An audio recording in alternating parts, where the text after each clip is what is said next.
Well, a super showdown is brewing. Barack Obama leads Hillary Clinton in the overall delegate count for the Democratic nomination, at least for now. But could superdelegates, we've been talking about this all morning, ultimately decide who becomes the nominee? Well, let's ask the experts. Our guest this morning, we have Democratic strategist Michael Brown and Republican strategist Jason Rowe. Good morning, gentlemen. Thanks for being with us. Had lots of questions about the superdelegates, kind of our key phrase for the day. How much pull do these superdelegates really have in this race?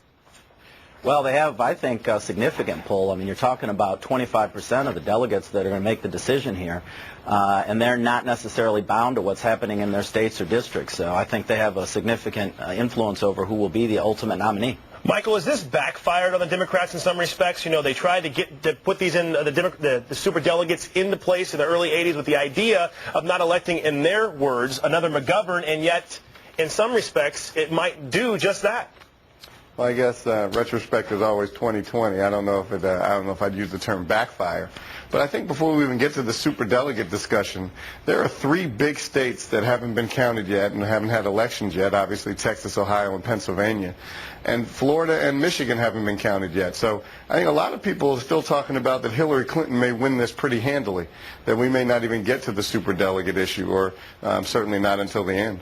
And guys, I know that the Obama committee gave $694,000 to the superdelegates over the last 3 years. Clinton gave $195,000. Money talks, as we all know. Now, Hillary's been in the election process for a long time, but Obama's giving more money. So what's going to happen? How is that going to come into play? You know, I doubt that's going to have any influence whatsoever. I mean, they're talking about trying to determine who's the best standard bearer to carry the Democratic banner in November for their party and hopefully for them win the White House.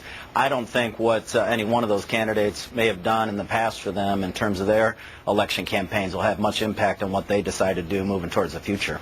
All right, Michael and Jason, stay with us. We're going to, of course, talk much more about this. The federal prosecutors, of course, we're going to move it a little bit and talk about Roger Clemens. And if he lied to Congress about the steroid use, so of course, he'll be in big trouble. But one person close to the case has a pretty good idea why he has nothing to fear, the high-powered connections that could help this rocket could help the rocket. We're watching Fox and Friends.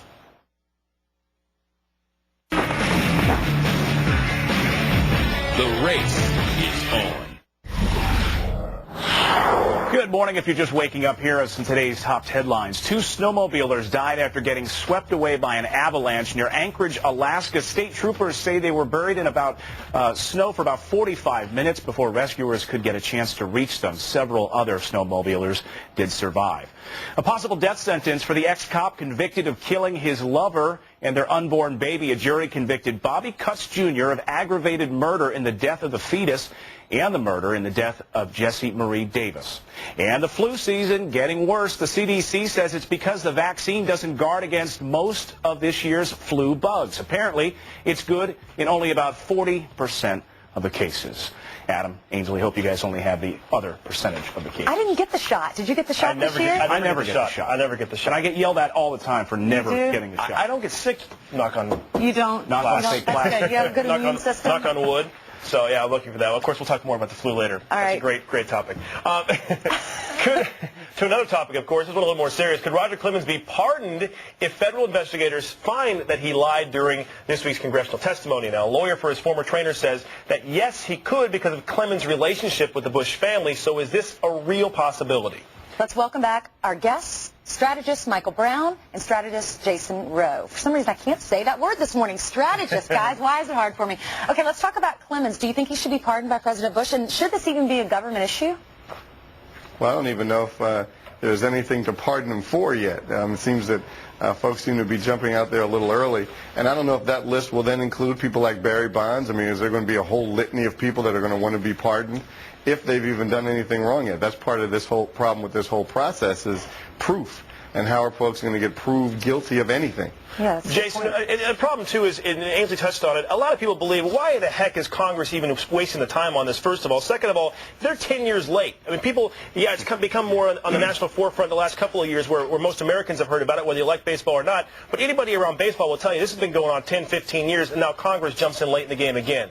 Sure, and you know, it appears to be grandstanding. The chairman of the committee that conducted the hearing, Henry Waxman, indicated he was embarrassed for what happened there. But I think the idea that because Roger Clemens has a close relationship with the Bush family would lead to a pardon, particularly at this point in the process when we don't even know that he committed a crime.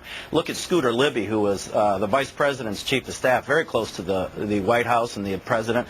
This guy got a semi-pardon for something that, arguably he didn't really even do anything wrong. Clemens, if he is guilty of perjury, would have knowingly taken the stand, taken the oath, and lied to Congress, and I think that's probably a much more difficult thing to pardon than what's happened to somebody like Scooter Libby. All right, real quickly, Jason, you think he's innocent or guilty? I think the jury's out on that. I'm not in a position to know if he's lying or his former trainer is. It's a difficult one. And what about you, Michael? I have to agree with Jason. I don't think there's any way for anyone to know whether during the steroids era in baseball who's guilty and who's not.